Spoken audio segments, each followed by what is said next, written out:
E whakai ana te tāhuhu rangapū o te taurawhiri i te reo Māori kua tapape te mahi a tana tari nā te he o te whakahaere i tā rātou pūtea.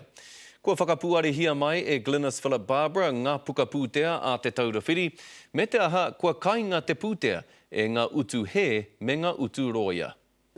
Kei te hoki whakamuri, kia titiro whakamua. Me puare i ngā tatau ka tika. Kei te aro nui te taurawhiri i te reo Māori ki te whakatika i te iwa ana tikanga whakahaere.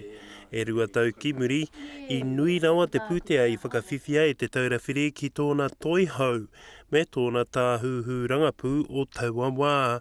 Nā tata ki te 350 tāra i whakapauhia ki ngā roia i ngā tau e toru kua hori.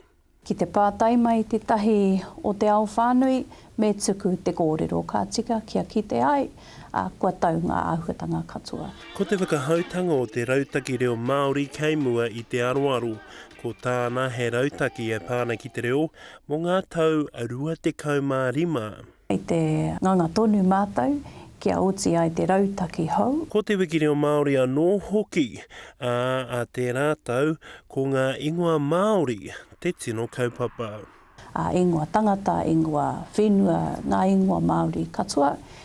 Kia tika rā te whakahua, kia mōhio whānui, hea ngā kōrero mō ngā ingoa Māori. Ko ngā kaupapa reo Māori kua tino titia ki tōna manawa i tēnei tau, ko era nā te hapori anō i whakarite, pēnei te kaupapa te Wairua, kia reo rua tana hapori a te 2,040.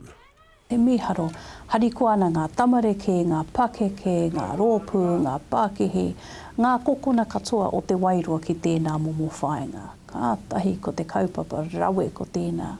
E rua tau me te hāwhea Philip Barbara e noho ana hei kai whakahaere matua i konei. E hara i te mahi māma, hioi anō hei tāna, he mea whāngai ki i tōna ngākau. Anzac Pikia, Te Karere.